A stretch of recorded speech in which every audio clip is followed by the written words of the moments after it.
Well, welcome back, YouTube. So after the first initial test on the 35 amp hour battery, I told myself, well, that was fun. I got to try it on my 400 amp hour setup here on my solar on my RV. And so what's drawing these down to 50% would be 200 amp hours. So if you take a look here, I went ahead and fired all this up.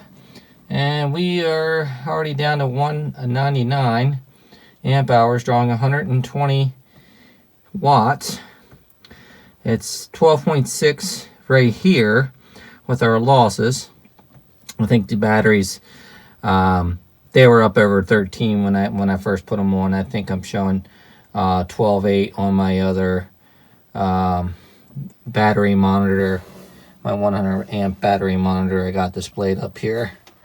So we're going to see how these 100 amp hour Weize heavy duty cycle batteries test out. And these batteries have only been cycled a few times as well. They're rather new. I've tried them a few times on some weekends here. So time to put them to the test. So it being 200 amp hours, I'm sure the test is going to take a little while. I'm not going to try to be real hard on the batteries and, you know, throw a boatload of watts. But even here, both of the monitors are rather close. We're drawing about 105 watts, showing about 12.9 on the batteries. So, yeah, about 8 amp draw. So I got lights on and stuff. I'll probably go out here and watch some TV. Get a little bit more draw going to speed the process up, but I'll be checking it periodically. Actually, I'll probably just let it charge the coach battery out front here on its own dedicated system, running off the converter on the camper all night long, and then check it first thing in the morning, because I've already done that a few times and it doesn't really pull the battery down that much.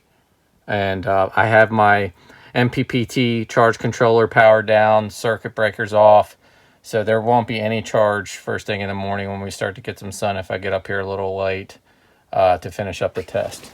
So stay tuned here and we'll see how we make out on these Weize 100 amp hour heavy duty cycle AGM batteries. Okay, we're back here this morning, YouTube. Just went all night, only running the converter here to charge the coach battery up front. Yeah, I was a little paranoid of just leaving a bunch of stuff on the camper all nights outside. That's why I didn't want to have a hell of a draw when I'm not here to monitor everything. This is at my parents' house down the road from my house. But anyhow, now we're back to putting more of a load on it. I showed up and the batteries were still at the full state at 12.7 volts. But now I'm trying to hammer in a load. I got the heat on. I turned the heat on. I just brewed a pot of coffee, which I'm about to have. And I got the water pump fired up. I've run that a few times. And I may even cycle the microwave throughout the day here because we're still doing pretty good. And we get a shot here of the battery monitor. And we're down to 127 amp hours. It's showing 63% there. So, yep, we got plenty of battery power left here. So we're going to try and just, you know, I don't want to be hard on the battery. So we're going to kind of gradually pull on them here and there. I know it'll be a good part of the day today, probably until I get these batteries down. But we're going to see if they make it to their 200 amp hour like they should, because we're on a 400 Weize amp hour system here on the solar system. So it's been almost an hour. We pulled the 300 amp breaker. We tripped it running the microwave and having everything going, just really putting a load on it. And we're still at almost 12.6 on the batteries, which would be still at 100% capacity. So we're probably getting down under that now, probably about 98 or so, or 90-ish. But yeah, that's something. The batteries do work fairly well from my perspective. So we're going to check back in another hour. Okay, we're back here. It's been about an hour. We're sitting at about 12.55 volts on the battery capacity, which is still fairly good. And we are hitting our 100 amp hour mark, which, you know, in theory that tells me that as long as this don't drop off on the second half too fast, that these are 100 amp hour batteries. We are going to get the full 200 amp hours out of this the way it looks, with having you know, that much power stored in the battery still. So we're going to check back in another hour here and see how this how the batteries and test is doing. But yep, it's looking pretty good. I'm very impressed. It's unbelievable. I come and checked it and I thought it was 12.5 and it's 12.61. And I just got done cycling the microwave. I'm like running the microwave in 40 second interval cycles nonstop, and these batteries are just holding very well. So we have them probably drawn down to about halfway through their cycle, and we're still staying there. So we've already put 100 amp hours into them. So now we're looking for that other 100 amp hours, which I'm sure we're going to get easily here. So test is looking very good. Tons of various loads here at this. And these batteries have impressed me.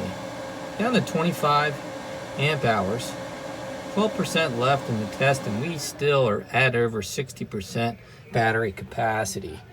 The fan just kicked off there.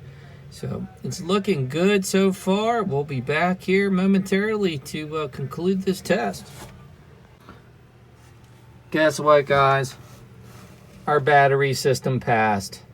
Okay, we still have 2.8 amp hours left, but I'm still at 12.1 volts, which is well over 50%. I think like 55% or so capacity left.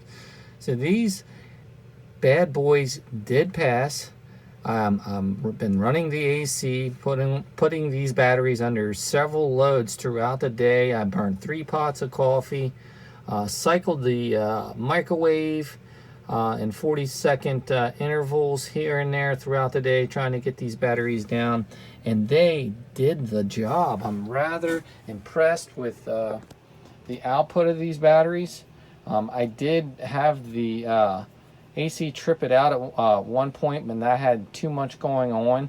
I shut a lot of the breakers off, my fridge outside breaker and stuff, and it chugs along the AC just fine on 200 amp hours of battery capacity. Technically 400 amp hours of batteries here, but when we draw these lead acids down to 50%, it'll be 200 amp hours of usable power. So wow, you guys aren't gonna believe this. We ran our cycle, we ran our load test. We took this 400 amp system down to our 50%, 200 amp hours, and look where we're still at on our voltage.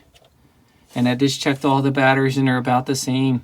We leveled out at about 12.3 volts. That is crazy. So these things have over 200 amp hours of capacity in this system right here. So that's awesome. Like, we're just under 70% how this is sitting right now. It's crazy. Probably a little lower than that, but you know, that's still, it's up above 50%. I'm just beside myself. So my old man, he ought to do fairly well with throwing these in his wood shop and slamming in a little system to run some of his power tools. But everybody, thanks for watching. And these batteries do just fine as advertised. So that's all I wanted to prove here. So again, thanks for watching, and stay tuned for our next setup for a lithium iron phosphate battery upgrade. So on the Amazon website, you have a 4.5-star rating out of 901, which is pretty good. So this guy here was sent the wrong battery, but he had sent it back and sent him another one with good results of it being a 100 amp hour battery. So there's several comments on here about them being a 50 amp hour battery. My test shows they're 100 amp hours, so I don't know how they conducted their test, but it is not true. In my honest opinion, this is a pretty good battery to start out with for solar, especially if you're on a budget. So if you want to purchase this battery, other than the packaging, that's something to worry about. The packaging isn't the greatest, but I think this is a good starter battery, a good affordable battery for somebody trying to build a budget solar system. But I'm going to be brutally honest here. Here I am. I'm selling these batteries to my dad, and I am getting lithium iron phosphate batteries. So it's one of those things you got to ask yourself. If you're getting a 10-year warranty, you look at a battery like Battleborn, like it's probably worth it if you can just fork out the money for the batteries. If you got a breakdown in finance, 2 or 3 Battleborns, or there's various other companies out there too that have great batteries, as far as I know. But I think lithium iron phosphate's the thing of the future, and it's the thing to consider. Look at me. I'm going with them after I've purchased these batteries.